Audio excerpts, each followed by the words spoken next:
ಓಂ ಅಥಾತೋ ಬ್ರಹ್ಮ ಜಿಜ್ಞಾಸ. ಓಂ ಯಮಂತಃ ಸಮುದ್ರೇ ಕವಯೋ ವಯಂತಿ ಯದಕ್ಷರೇ ಪರಮೇ ಪ್ರಜಾಃ ಯತಃ ಪ್ರಸೂತ ಜಗತಃ ಪ್ರಸೂತಿ ತೋಯೇನ ಜೀವಾನ್ ವ್ಯಸಸರ್ಜ ಭೂಮ್ಯಾಂ. ವೇದೇ ರಾಮಾಯಣೇ ಚೈವ ಪುರಾಣೇ ಭಾರತೆ ತಥಾ ಆದಾವಂತೆ ಚ ಮಧ್ಯೆ ಚ ವಿಷ್ಣು ಸರ್ವತ್ರ ಗೀಯತೆ. ಈ ಮೂಲ ಭಾಗದಲ್ಲಿ ಆಚಾರ್ಯರು ಬ್ರಹ್ಮ ವಿಷ್ಣು ಈ ಎಲ್ಲ ಶಬ್ದಗಳಿಂದಲೂ ವಾಚ್ಯನಾದವನು ಒಬ್ಬನೇ ಅನ್ನೋದನ್ನು ತಿಳಿಸ್ತಾ ಇದ್ದಾರೆ. ಬ್ರಹ್ಮ ಶಬ್ದಶ್ಚ ವಿಷ್ಣಾವೇವ, ಬ್ರಹ್ಮ ಅನ್ನೋ ಶಬ್ದ ವಿಷ್ಣುವನ್ನೇ ಹೇಳ್ತದೆ. ಯಾಕೆ ಆ ಥರ ಹೇಳಿದ್ರೆ ಆಚಾರ್ಯರು ಅಂದರೆ, ಹೀಗೊಂದು ಪ್ರಶ್ನೆ ಬಂದಿತ್ತು ಹಿಂದೆ. ನಾರಾಯಣನ ಪ್ರಸಾದವಿಲ್ಲದೆ ಮೋಕ್ಷ ಆಗೋದಿಲ್ಲ, ಆದ್ದರಿಂದ ನಾರಾಯಣನ ಜಿಜ್ಞಾಸೆ ಮಾಡಬೇಕು. ಭಗವಂತನಾದ ನಾರಾಯಣನ ಕುರಿತು ಶ್ರವಣ ಮನನ ಧ್ಯಾನ ಇತ್ಯಾದಿಗಳನ್ನು ಮಾಡಿದರೆ ಆ ಮೂಲಕ ಅವನ ಪ್ರಸಾದ ಆಗಿ ಮುಂದೆ ಮೋಕ್ಷ ಆಗ್ತದೆ ಅಂತ ಬಂದಿತ್ತು. ನೀವು ಸೂತ್ರದಲ್ಲಿ ಬ್ರಹ್ಮ ಜಿಜ್ಞಾಸ ಮಾಡಬೇಕು ಅಂತ ಹೇಳ್ತಾ ಇದ್ದೀರಿ. ನಿಮ್ಮ ಪ್ರತಿಪಾದನೆಗೆ ಅನುಗುಣವಾಗಿ, ನಿಮ್ಮ ಸಿದ್ಧಾಂತಕ್ಕೆ ಅನುಗುಣವಾಗಿ ನಾರಾಯಣನ ಜಿಜ್ಞಾಸೆ ಮಾಡಬೇಕಾಗಿತ್ತು, ಬ್ರಹ್ಮನ ಜಿಜ್ಞಾಸೆ ಮಾಡುವುದು ಬೇಕಾಗಿದ್ದಿಲ್ಲ. ನಾರಾಯಣನೇ ಬ್ರಹ್ಮ ಅಂತ ಹೇಳ್ತೀವಿ ಅಂದರೆ ಅದನ್ನಾದರೂ ನಾವು ಈಗ ನಿರ್ಧಾರ ಮಾಡುವುದು ಹೇಗೆ? ಯಾಕೆಂದರೆ ಬ್ರಹ್ಮ ಅನ್ನೋ ಶಬ್ದ ಅನೇಕ ಅರ್ಥಗಳನ್ನು ಹೇಳ್ತದೆ. ಅದರಿಂದ ಸೂತ್ರಕಾರರು ಯಾವ ಅರ್ಥವನ್ನು ಇಲ್ಲಿ ಸ್ವೀಕಾರ ಮಾಡಿದ್ದಾರೆ, ಯಾವ ಅರ್ಥದಲ್ಲಿ ಸೂತ್ರಕಾರರು ಆ ಶಬ್ದವನ್ನು ಪ್ರಯೋಗ ಮಾಡಿದ್ದಾರೆ ಅಂತ ನಮಗೆ ತೀರ್ಮಾನಿಸಲಿಕ್ಕಾಗೋದಿಲ್ಲ. ಆದ್ದರಿಂದ ನಾರಾಯಣ ಜಿಜ್ಞಾಸೆಯು ಬ್ರಹ್ಮನ ಜಿಜ್ಞಾಸೆಯು ಹೇಗೆ ಅಂತ ಒಂದು ಜಿಜ್ಞಾಸೆ ಬಂದರೆ ಅದಕ್ಕೆ ಬ್ರಹ್ಮ ಶಬ್ದಷ್ಟೇ ವಿಷ್ಣಾವೇವ, ಬ್ರಹ್ಮ ಅನ್ನೋ ಶಬ್ದ ವಿಷ್ಣುವನ್ನೇ ಹೇಳ್ತದೆ. ಅದರಿಂದ ಬ್ರಹ್ಮ ಜಿಜ್ಞಾಸ ಅಂದರು, ವಿಷ್ಣು ಜಿಜ್ಞಾಸ ಅಂದರು, ನಾರಾಯಣ ಜಿಜ್ಞಾಸ ಅಂದರು ಒಂದೇ ಅರ್ಥ. ನಾವು ಈಗಾಗಲೇ ಹಿಂದೆ ಅನೇಕ ಕಡೆ ನೋಡಿದ್ದೀವಿ. ನಾರಾಯಣ ಅಂದರೂ ಗುಣಪೂರ್ಣ ಅಂತ ಅರ್ಥ, ಮತ್ತು ಬ್ರಹ್ಮ ಅಂದರೂ ಗುಣಪೂರ್ಣ ಅಂತಲೇ ಅರ್ಥ. ವಿಷ್ಣು ಅನ್ನೋ ಒಂದು ಶಬ್ದ ಮಾತ್ರ ವ್ಯಾಪ್ತ ಅನ್ನೋದನ್ನು ಹೇಳ್ತದೆ. ವ್ಯಾಪ್ತಿ ಅನ್ನೋದು ಗುಣತಃ ವ್ಯಾಪ್ತಿ, ದೇಶತಃ ವ್ಯಾಪ್ತಿ ಮತ್ತು ಕಾಲತಃ ವ್ಯಾಪ್ತಿಯನ್ನು ಹೇಳುವುದರಿಂದ ಅದಕ್ಕೂ ಕೂಡ ವಿಷ್ಣು ಅನ್ನೋ ಶಬ್ದಕ್ಕೂ ಕೂಡ ಆ ಗುಣಪೂರ್ಣತ್ವ ಅನ್ನೋ ಅರ್ಥ ಬಂದೇ ಬರ್ತದೆ. ವಿಶಂತಿ ಎಂ ಗುಣಾಹ, ಯಾವ ಭಗವಂತನನ್ನು ಗುಣಗಳು ಪ್ರವೇಶಿಸಿ ಅವನಲ್ಲಿ ನೆಲೆ ಮಾಡಿಕೊಂಡಿವೆಯೋ ಆ ಭಗವಂತನೇ ವಿಷ್ಣು ಅಂತನೋ ಅರ್ಥ ನಮಗಲ್ಲಿ ತಿಳಿಯುತ್ತದೆ. ಸತ್ತರ್ಕ ದೀಪಾವಳಿಯಲ್ಲಿ ಹೆಚ್ಚಿನ ವಿಶೇಷ ಏನಿಲ್ಲ, ಆದರೂ ಒಂದು ಬಾರಿ ಅದ್ರ ಮೇಲೆ ಕಣ್ಣಾಡಿಸೋಣ. ವಿಷ್ಣು ಜಿಜ್ಞಾಸೆಯ ವಿಷ್ಣು ಪ್ರಸಾದ ಯುಕ್ತ, ವಿಷ್ಣುವಿನ ಪ್ರಸಾದ ಆಗಬೇಕು, ಅದಕ್ಕೆ ವಿಷ್ಣು ಜಿಜ್ಞಾಸ ಮಾಡಬೇಕು, ಹೊರತು ಬ್ರಹ್ಮ ಜಿಜ್ಞಾಸ ಅಲ್ವಲ್ಲ ಅಂತ ಪ್ರಶ್ನೆ ಬಂದರೆ ಬ್ರಹ್ಮ ಶಬ್ದಶ್ಚ ವಿಷ್ಣಾವೇವ ಅಂತ ಬುದ್ಧನಾವತಿ ಹತ್ರ ಹೇಳ್ತಿದ್ದಾರೆ.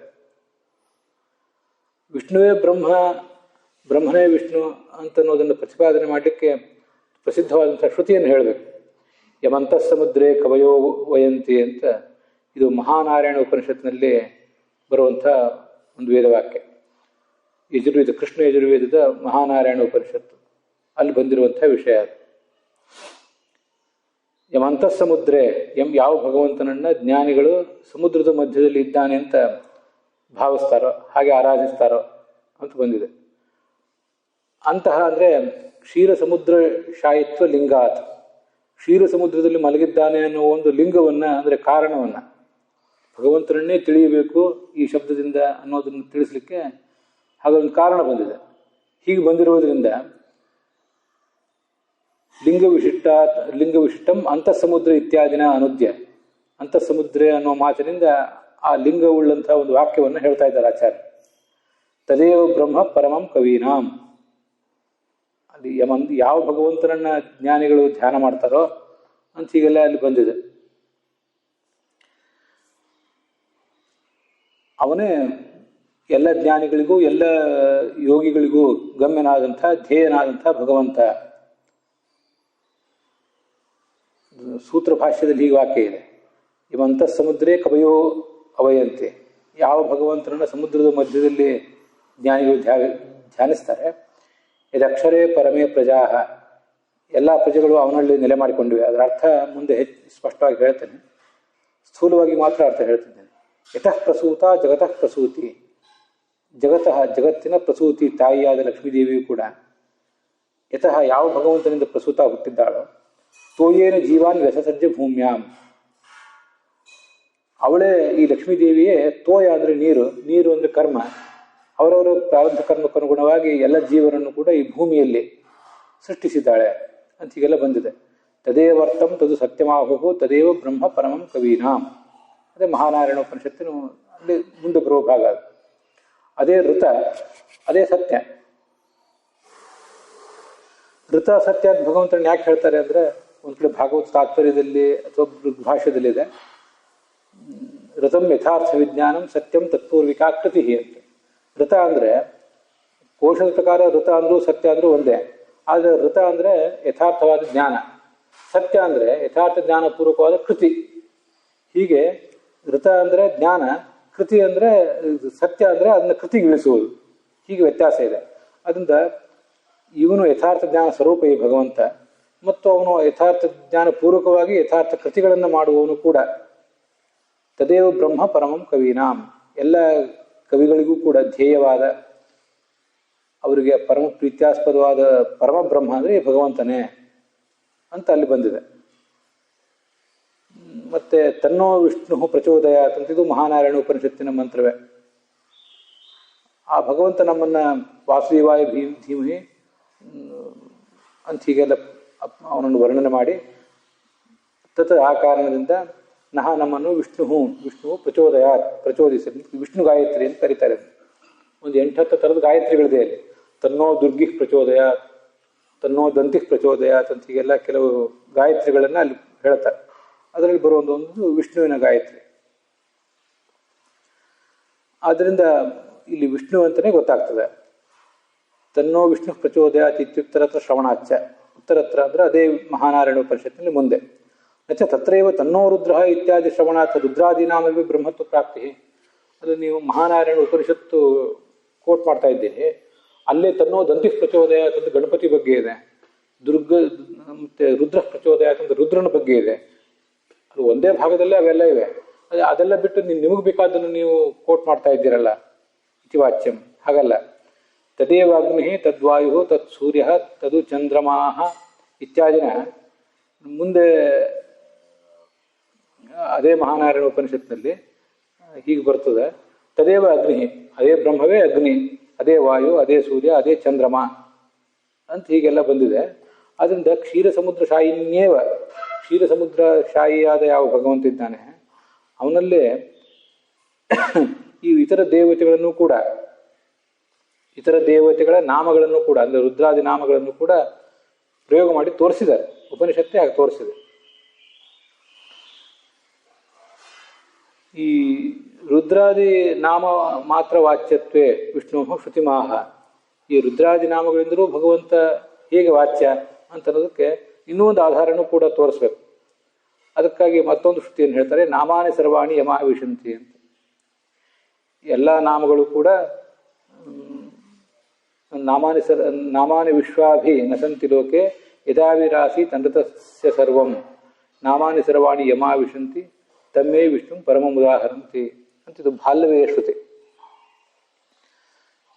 ವಿಶ್ವ ಅಂದರೆ ವಿಶ್ವಾನಿ, ವಿಶ್ವಾನಿ ನಾಮಾನಿ, ಎಲ್ಲ ನಾಮಗಳು ಕೂಡ. ನಾಮಾನಿ ವಿಶ್ವ ಅಭಿ ನಸಂತಿ ಲೋಕೆ, ಅವೆಲ್ಲವೂ ಕೂಡ ಈ ಭಗವಂತನಲ್ಲೇ ಆ ನಾಮಗಳು ಪ್ರವೇಶ ಮಾಡ್ತವೆ. ಮುಂದೆ ನಾಮಾನಿ ಸರ್ವಾಣಿ ಯಮ ಆವಿಶಂತಿ ಅಂತಲೂ ಇದೆ. ಈ ಎಲ್ಲ ವೇದವಾಕ್ಯಗಳ ಅರ್ಥವನ್ನು ಕೂಡ ಮುಂದೆ ಭಾಷ್ಯ ದೀಪಿಕಾ ಇಟ್ಕೊಂಡು ಇನ್ನೊಂದ್ಸರಿ ಹೇಳ್ತೇನೆ ನಾಳೆ ನಾಡು. ತಂಬೋಯಿ ವಿಷ್ಣು ಪರಮ ಉದಾಹರಂತೆ.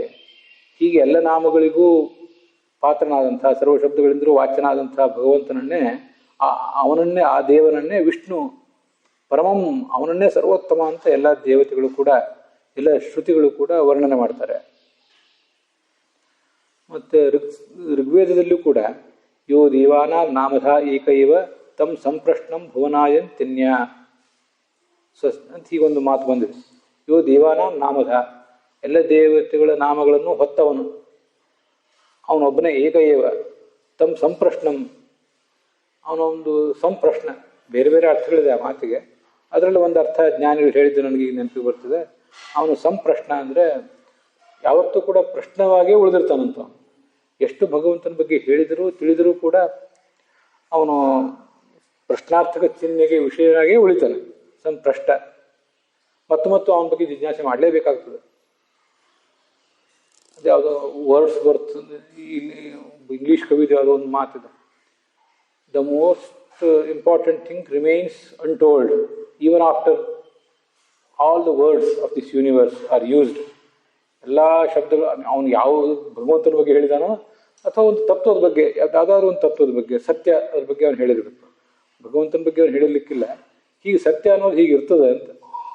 ಪ್ರಶ್ನಂ ಭುವನಾಯಂತ್ಯನ್ಯ ಇತಿ ಇತ್ಯೇವ ಶಬ್ದಾತ್ ನ ಅನ್ಯೇಷಾಂ ಸರ್ವನಾಮತ ಇತಿ. ಅಲ್ಲೊಂದು ಏವ ಅಂತ ಶಬ್ದ ಬಂದಿದೆ.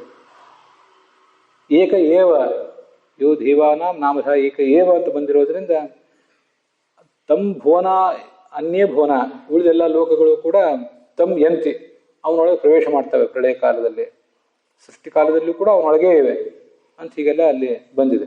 ಏವಕಾರ ಬಂದಿರುವುದರಿಂದ ರುದ್ರಾದಿಗಳಿಗೆ ಬೇರೆ ನಾಮ ಅಂತ ಯಾರು ಆಕ್ಷೇಪ ಮಾಡುವಂತಿಲ್ಲ. ಇವನಿಗೆ ರುದ್ರ, ಬ್ರಹ್ಮ, ಅಗ್ನಿ, ಇಂದ್ರ ಮೊದಲಾದ ನಾಮಗಳು ಅಂತ ಅದರ ತಾತ್ಪರ್ಯ. ಪದ್ಮನಾಭತೀರ್ಥ ವ್ಯಾಖ್ಯಾನದಲ್ಲಿ ತನ್ನೋ ರುದ್ರ ಇತ್ಯಾದಿ ಶ್ರವಣಾತ್ ರುದ್ರಾದೀನಾಮಪಿ ಬ್ರಹ್ಮತ್ವ ಪ್ರಾಪ್ತಿ ಇತಿ ವಾಚ್ಯಂ ತದೇವಾಗ್ನಿ ತದ್ವಾಯು ತತ್ ಸೂರ್ಯ ತದು ಚಂದ್ರಮಾಹ. ಎಲ್ಲ ನಾಮಗಳನ್ನು ಅವನಲ್ಲೇ ಪ್ರಯೋಗ ಮಾಡಿದ್ದಾರೆ. ವಿಷ್ಣು ಶ್ರುತಿಮಾಹ ಲೋಕೆ ತಾವತ್ ಸುರನರಾದಿರೂಪೇ ಪರಮೈಶ್ವರ್ಯಾದಿ ಪ್ರವೃತ್ತ ನಿಮಿತ್ತ ಅಭಾವಾತ್ ವಿಶ್ವಾನಿ ಇಂದ್ರಾದಿನಾಮಾನಿ ಅಭಿತೋ ಮುಖ್ಯತೋ ನಸಂತಿ. ನೋಡಿ, ಅವಾಗ ಆ ವೇದವಾಕ್ಯಕ್ಕೆ ನಾನು ಪೂರ್ಣ ಅರ್ಥ ಹೇಳಿರಲಿಲ್ಲ. ಈ ಪದ್ಮನಾಭತೀರ್ಥರೇ ಆ ವೇದವಾಕ್ಯದ ಅರ್ಥ ಹೇಳ್ತಿದ್ದಾರೆ. ಈ ಸುರ ನರಾದಿ ರೂಪವಾದ ದೇವತೆಗಳು, ಮನುಷ್ಯರು ಮತ್ತು ದೈತ್ಯರು ಮೊದಲಾದ ಈ ಪ್ರಪಂಚ ಏನಿದೆ, ಪ್ರಪಂಚ ಅಂದರೆ ಪ್ರಪಂಚದಲ್ಲಿರುವಂಥ ಜೀವರು, ಅವರಲ್ಲಿ ಈ ಎಲ್ಲ ನಾಮಗಳು ಕೂಡ ಇಂದ್ರ, ಚಂದ್ರ ಮೊದಲಾದ ನಾಮಗಳು ಅಭಿತಃ ನಸಂತಿ, ಪೂರ್ಣವಾಗಿಲ್ಲ. ಇವೆ ವಾಚಕವಾಗಿ ಇವೆ, ಇಲ್ಲ ಅಂತಲ್ಲ, ಆದರೆ ಮುಖ್ಯವಾಗಿ ಅವರನ್ನೇ ಅವು ನಿರ್ದಿಷ್ಟವಾಗಿ ಹೇಳುವುದಿಲ್ಲ, ಮುಖ್ಯವಾಗಿ ಹೇಳುವುದಿಲ್ಲ. ಅವರಿಗೂ ಒಂದು ಹೆಸರು ಬೇಕಾದ್ರಿಂದ ಭಗವಂತನ ಹೆಸರುಗಳನ್ನೇ ಇವರಿಗೂ ಕೂಡ ನಾವು ಹೇಳ್ತೇವೆ ಅಷ್ಟೇ. ಅದಕ್ಕೆ ಕಾರಣ ಏನು ಅಂದರೆ ಪರಮೈಶ್ವರ್ಯಾದಿ ಪ್ರವೃತ್ತಿ ನಿಮಿತ್ತ ಅಭಾವಾತ್. ಇಂದ್ರ, ಚಂದ್ರ ಮೊದಲಾದ ಶಬ್ದಗಳೆಲ್ಲ ಏನೋ ಒಂದು ಪ್ರವೃತ್ತಿ ನಿಮಿತ್ತ, ಒಂದು ಕಾರಣ ಇಟ್ಕೊಂಡು ಆ ಶಬ್ದಗಳು ಹೊರಟಿವೆ. ಅವು ಯಾವೂ ಕೂಡ ಕೇವಲ ಹೆಸರುಗಳಲ್ಲ, ನಿರ್ದಿಷ್ಟವಾದ ಒಂದು ಪ್ರವೃತ್ತಿ ನಿಮಿತ್ತ. ಪ್ರವೃತ್ತಿ ಅಂದರೆ ಶಬ್ದಗಳನ್ನು ಪ್ರಯೋಗ ಮಾಡುವುದು, ಅದಕ್ಕೊಂದು ನಿಮಿತ್ತ ಬೇಕು. ಈ ನಿಮಿತ್ತ ಭಗವಂತನಲ್ಲಿದೆ, ಈ ದೇವತೆಗಳಲ್ಲಿ ಇಲ್ಲ. ಆದ್ದರಿಂದ ವಿಶ್ವಾನಿ ಇಂದ್ರಾದಿ ನಾಮಾನಿ ನ ಸಂತಿ, ದೇವತೆಗಳಲ್ಲಿ ಇಲ್ಲ ಅವು ಭಗವಂತನಲ್ಲಿ ಮಾತ್ರ ಆ ನಾಮಗಳಿವೆ ಹೊರತು ಈ ಜಗತ್ತಿನಲ್ಲಿ ಅವಿಲ್ಲ ಅಂತ ಅದರ ತಾತ್ಪರ್ಯ. ನಾಮಾನಿ ವಿಶ್ವ ಅಭಿನಸಂತಿ ಲೋಕೆ. ಲೋಕ ಅಂದರೆ ಈ ಸುರನರಾದಿ ತಿರಿಗಾದಿ ರೂಪವಾದ ಲೋಕ ಅಂತ ಹೇಳಿದ್ರಲ್ಲ. ಲೋಕ ಅನ್ನೋ ಶಬ್ದಕ್ಕೆ ಅನೇಕ ಕಡೆ ಜ್ಞಾನಿಗಳ ಅರ್ಥ ಹೇಳ್ತಿರ್ತಾರೆ. ಲೋಕ ಅಂದರೆ ಬರೀ ಒಂದು ಜಗತ್ತು, ಒಂದು ಯಾವುದೋ ಸ್ವರ್ಗ, ನರಕ ಮೊದಲಾದ ಲೋಕಗಳು ಅಂತ ಅಷ್ಟೇ ಅರ್ಥ ಅಲ್ಲ. ಲೋಕ ಅಂದರೆ ಲೋಕರ ದರ್ಶನ. ಯಾರು ಶ್ರೇಷ್ಠ ಜ್ಞಾನ ಸಂಪಾದನೆ ಮಾಡಿ ಜ್ಞಾನಿಗಳು ಅಂತಾಗಿದ್ದಾರೋ, ಅವ್ರು ಎಷ್ಟೇ ದೊಡ್ಡ ಜ್ಞಾನಿಗಳಾದರೂ ಅವರನ್ನು ನಾವು ಈ ಇಂದ್ರ ಚಂದ್ರಾದಿ ಶಬ್ದಗಳಿಂದ ಪೂರ್ಣವಾಗಿ ಕರೆಯೋದು ಸಾಧ್ಯ ಇಲ್ಲ. ಅದಕ್ಕೆ ಲೋಕೆ ಅಂತ ಶಬ್ದ ಪ್ರಯೋಗ ಮಾಡಿದ್ದಾರೆ. ಆದ್ದರಿಂದ ಅವುಗಳಲ್ಲಿ ಈ ಶಬ್ದಗಳು ಪ್ರಯೋಗ ಆಗೋದಿಲ್ಲ. ಆದ್ದರಿಂದ ಅತಃ ಅನೃತಸ್ಯ ಬ್ರಹ್ಮ ವ್ಯತಿರಿಕ್ತಸ್ಯ ಜಗತಃ ಯಸ್ಮಾತ್ ಐಶ್ವರ್ಯಾದಿಕಂ ಸರ್ವತ್ ಅನೃತಸ್ಯ ಬ್ರಹ್ಮ ವ್ಯತಿರಿಕ್ತಸ್ಯ ಜಗತಃ ಬ್ರಹ್ಮ ಋತ ತದೇವರ್ತಂ ತತ್ತು ಸತ್ಯಮಾಹೋ ಅಂತ ಹೇಳಿದರು. ಅವನಿಗಿಂತ ಭಿನ್ನವಾದ ಈ ಜಗತ್ತಿದೆಯಲ್ಲ, ಅದಕ್ಕೆ ಐಶ್ವರ್ಯಾದಿ ಗುಣಗಳಿಲ್ಲ. ಜಗತಃ ಯಸ್ಮಾತ್ ಐಶ್ವರ್ಯಾದಿಕಂ ಸರ್ವಂ ಮುಖ್ಯತೋ ನಾಮಪ್ರವೃತ್ತಿ ನಿಮಿತ್ತಂ ಆವಿರಾಸೀತ್. ಈ ಜಗತ್ತು ಆ ಪರಮಾತ್ಮನಿಂದಲೇ ಜನಿಸಿದೆ. ಆ ಜಗತ್ತಿಗೇನಾದರೂ ಈ ಶಬ್ದ ಪ್ರಯೋಗ ಮಾಡಬೇಕು ಅಂತಿದ್ರೆ ನಾವು, ಅವೆಲ್ಲ ಆ ಗುಣಗಳೆಲ್ಲವೂ ಕೂಡ, ಆ ಶಬ್ದದ ಗುಣಗಳು ಸ್ವಲ್ಪ ಸ್ವಲ್ಪ ಪರಮಾತ್ಮನಿಂದಲೇ ಬಂದಿವೆ ಅಷ್ಟೇ. ಮುಖ್ಯತಃ ನಾಮಪ್ರವೃತ್ತಿ ನಿಮಿತ್ತ ಆಸೀತ್. ಈ ತಂಚ ಗುಣಸಮುದ್ರಂ ಸರ್ವಾಣಿ ನಾಮಾನಿ ಆಸಮಂತಾತ್ ಪರಮ ಮುಖ್ಯ ವಿಶಂತಿ. ಗುಣಸಮುದ್ರನಾದ ಈ ಭಗವಂತನನ್ನು ಎಲ್ಲ ನಾಮಗಳು ಕೂಡ ಪ್ರವೇಶ ಮಾಡಿವೆ. ಸಮುದ್ರನನ್ನು ಹೇಗೆ ಎಲ್ಲ ನದಿಗಳು ಪ್ರವೇಶ ಮಾಡುತ್ತವೋ ಹಾಗೆ ಎಲ್ಲ ನಾಮಗಳು ಕೂಡ ಪ್ರವೇಶ ಮಾಡಿವೆ ಅಂತ ಅದರ ಅರ್ಥ. ಅದು ಬೇರೆ ದೇವತೆಗಳಿಗೂ ವಿಷ್ಣು ಮೊದಲಾದ ಶಬ್ದಗಳ ವಾಚ್ಯತ್ವ ಯಾಕೆ ಬರಬಾರ್ದು ಅಂದರೆ, ಅದನ್ನು ಯೋ ದೇವಾನಾಮ ಅನ್ನೋ ನಾಮದಿಂದ ಆಚಾರ್ಯರು ಪರಿಹರಿಸಿದ್ದಾರೆ ಆ ಪ್ರಶ್ನವನ್ನು. ವಿಶ್ವಕರ್ತೃತ್ವಾತ್ ವಿಶ್ವಕರ್ಮನಾಮ ವಿಷ್ಣುರೇವ. ವಿಶ್ವವನ್ನು ಸಮಸ್ತ ಪ್ರಪಂಚವನ್ನು ಸೃಷ್ಟಿ ಮಾಡಿದವನು ವಿಷ್ಣುವೇ. ನ ದೇವವರ್ಧಕ್ಯಾದಿ. ದೇವವರ್ಧಕಿ ಅಂತ ಅಲ್ಲೊಂದು ಶಬ್ದ ಇದೆ. ವರ್ಧಕಿ ಅಂದರೆ ಬಡಿಗರವನು ಅಂತ ಅರ್ಥ, ಶಿಲ್ಪಿ ಅಂತ ಅರ್ಥ. ದೇವವರ್ಧಕಿ ಅಂದರೆ ದೇವ ಶಿಲ್ಪಿ. ಆದ್ದರಿಂದ ವಿಶ್ವಕರ್ಮ ಅಂದರೆ ಶಬ್ದದಿಂದ ದೇವಶಿಲ್ಪಿಯಾದ ವಿಶ್ವಕರ್ಮನನ್ನು ಇಟ್ಕೋಬೇಡಿ, ಸಕಲವನ್ನು ನಿರ್ಮಿಸಿದ ಭಗವಂತನೇ ಅಲ್ಲಿ ವಿಶ್ವಕರ್ಮ ಅಂತ ಈಗ ಅದರ ಅರ್ಥ. ಅಜಸ್ಯನಾಭಾವಧ್ಯೇಕಮರ್ಪಿತಂ ಯಸ್ಮಿನ್ ವಿಶ್ವಾಭುವನಾನಿ ತಸ್ಥು ಇತಿ ಪದ್ಮನಾಭತ್ವಾಖ್ಯ ವಿಷ್ಣುಲಿಂಗ ಶ್ರವಣ ವಿರೋಧಾತ್. ಯಾಕೆ ವಿಶ್ವಕರ್ಮನನ್ನು ಮತ್ತಾರನ್ನು ಇಟ್ಕೊಳ್ಬಾರ್ದು? ಯಾಕೆಂದರೆ ಅಲ್ಲೊಂದು ಲಿಂಗವನ್ನು ಹೇಳಿದ್ದಾರೆ ಅದೇ ಭಾಗದಲ್ಲೇ. ಏನು ಹೇಳಿದ್ದಾರೆ ಅಂದರೆ ಅಜಸ್ಯನಾಭವು, ಅದೇ ಭಾಗ ಅಥವಾ ಒಟ್ಟಾರೆ ಋಗ್ವೇದದಲ್ಲಿ ಅಜಸ್ಯನಾಭಾವಧ್ಯೇಕಮರ್ಪಿತಂ ಯಸ್ಮಿನ್ ವಿಶ್ವಾಭುವನಾನಿ ತಸ್ಥು ಅಂತ ಒಂದು ವೇದವಾಕ್ಯ. ಅಜಸ್ಯ ಹುಟ್ಟದಿರುವ ಈ ಭಗವಂತನ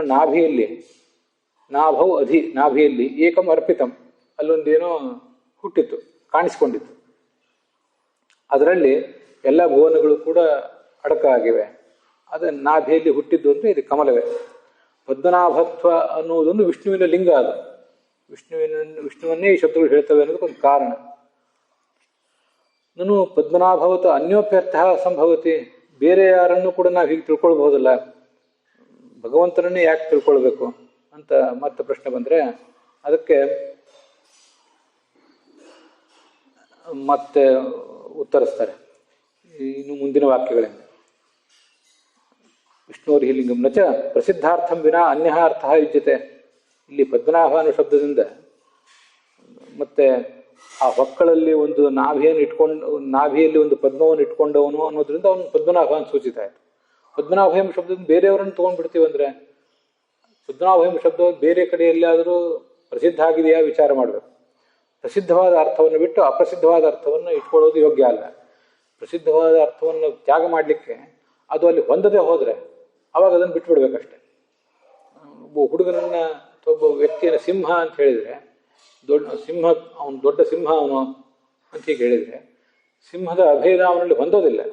ಆದ್ದರಿಂದ ಸಿಂಹ ಶಬ್ದದ ಪ್ರಸಿದ್ಧಾರ್ಥವನ್ನು ಬಿಟ್ಟು ಅಪ್ರಸಿದ್ಧವಾದ ಅರ್ಥ ಅಂದರೆ ಸಿಂಹ ಸದೃಶ ಅನ್ನೋ ಅರ್ಥವನ್ನು ಇಟ್ಕೋತೀವಿ. ಪ್ರಸಿದ್ಧವಾದ ಅರ್ಥ ಹೊಂದುತ್ತದೋ ಇಲ್ಲೋ ಅಂತ ಅನ್ನೋದು ಬಹಳ ಮುಖ್ಯ. ಇಲ್ಲಿ ಭಗವಂತನಲ್ಲಿ ಹೊಂದುತ್ತದೆ, ಉಳಿದ ದೇವತೆಗಳಲ್ಲಿ ಹೊಂದೋದಿಲ್ಲ. ಆದ್ದರಿಂದ ಉಳಿದ ದೇವತೆಗಳಲ್ಲಿ ಅದನ್ನು ಹೊಂದಿಸಬಾರದು ಅಂತ ಅದರ ತಾತ್ಪರ್ಯ ಆಗ್ತದೆ.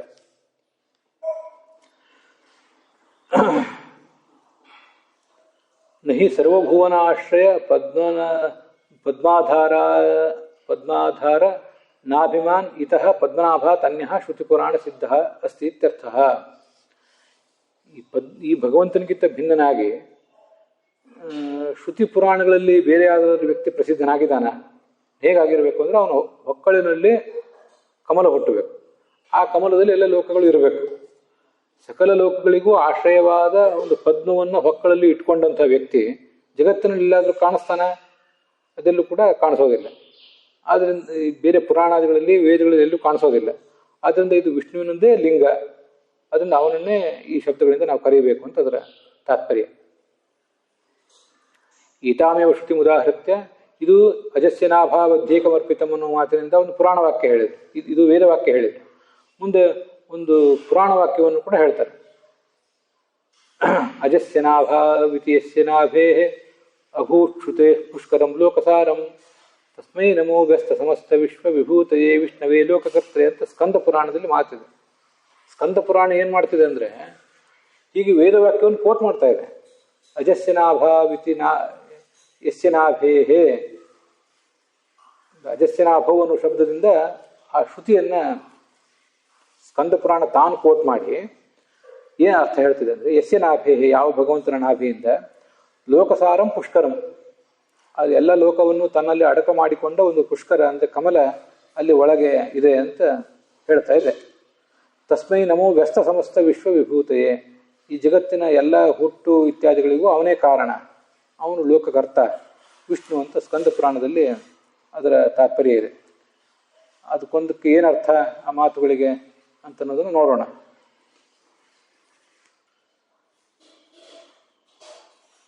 ವ್ಯಸ್ತಾಹ ಇಂದ್ರಾದೀನ್ ಪ್ರತಿ ಸಮಸ್ತಾಹ ಏಕೀಕೃತ್ಯ ದತ್ತಾಹ ಬ್ರಹ್ಮಾಂಡಂ ಪ್ರತಿ ವ್ಯಸ್ತಾಹ ಅಲ್ಲ ವ್ಯಸ್ತ. ಇಂದ್ರಾದೀನ್ ಪ್ರತಿ ಸಮಸ್ತ ಏಕೀಕೃತ್ಯ ದತ್ತ ಬ್ರಹ್ಮಾಣಂ ಪ್ರತಿ ವಿಶ್ವವಿಭೂತಿ ಏನ ಸಹ ತಥೋಕ್ತಃ. ಇದಕ್ಕೆ ಇನ್ನೂ ಕೆಲವು ಬೇರೆ ಬೇರೆ ಅರ್ಥಗಳನ್ನು ಯಾರು ಹೇಳಿರ್ಬೋದು. ಪದ್ಮನಾಭ ತೀರ್ಥ ಹೇಳೋ ಅರ್ಥ ನಾವೀಗ ನೋಡೋಣ ಅಷ್ಟೆ. ಈ ವಿಭೂತಿಗಳು ಅಂದರೆ ಐಶ್ವರ್ಯ ಶಕ್ತಿ. ಇಂದ್ರನಿಗೊಂದು ಶಕ್ತಿ, ಚಂದ್ರನಿಗೊಂದು ಶಕ್ತಿ, ಹೀಗೆ ಬೇರೆ ಬೇರೆ ದೇವತೆಗಳಿಗೆ ಎಲ್ಲ ಶಕ್ತಿಗಳು ಇವೆ. ವ್ಯಸ್ತವಾಗಿ ಒಬ್ಬೊಬ್ಬರಿಗೂ ಒಂದೊಂದು ಥರದ ಶಕ್ತಿ ಇದೆ. ಹೀಗೆ ವ್ಯಸ್ತವಾಗಿ ಪ್ರತ್ಯೇಕವಾಗಿ ಒಬ್ಬೊಬ್ಬ ದೇವತೆಗೆ ಒಂದೊಂದು ಶಕ್ತಿ ಇದೆ. ಆ ಎಲ್ಲ ಶಕ್ತಿಗಳನ್ನು ಕೂಡ ಏಕೀಕರಿಸಿ ಚತುರ್ಮುಖ ಬ್ರಹ್ಮನಿಗೆ ಒಂದು ಕೊಟ್ಟು ಬಿಟ್ಟಿದ್ದಾನೆ. ಉಳಿದೆಲ್ಲ ದೇವತೆಗಳಲ್ಲಿರುವ ಶಕ್ತಿಯು ಕೂಡ ಚತುರ್ಮುಖ ಬ್ರಹ್ಮನಲ್ಲಿದೆ. ಯಾರು ಕೊಟ್ಟಿದ್ದು, ಯಾರಿಂದ ಇದೆಲ್ಲ ಕೊಡಲ್ಪಟ್ಟಿದೆಯೋ ಅವನು ಈ ವಿಶ್ವವಿಭೂತಿ ಅಂತ ಅದರ ತಾತ್ಪರ್ಯ. ಅದರಿಂದ ಇಲ್ಲಿ ಈ ಶಬ್ದಗಳಿಂದ ಈ ಚತುರ್ಮುಖ ಮೊದಲು ಉಳಿದ ದೇವತೆಗಳನ್ನು ತಗೊಳ್ಬಾರ್ದು, ಹೊರತು ಭಗವಂತನನ್ನೇ ಇಲ್ಲಿ ಈ ಶಬ್ದಗಳಿಂದ ತಗೊಳ್ಬೇಕು ಅಂತ ಅದರ ತಾತ್ಪರ್ಯ ಆಗ್ತದೆ. ಅಲ್ಲಿಗೆ ಈ ಭಾಗ ಸಮಾಪ್ತ ಆಗಿದೆ.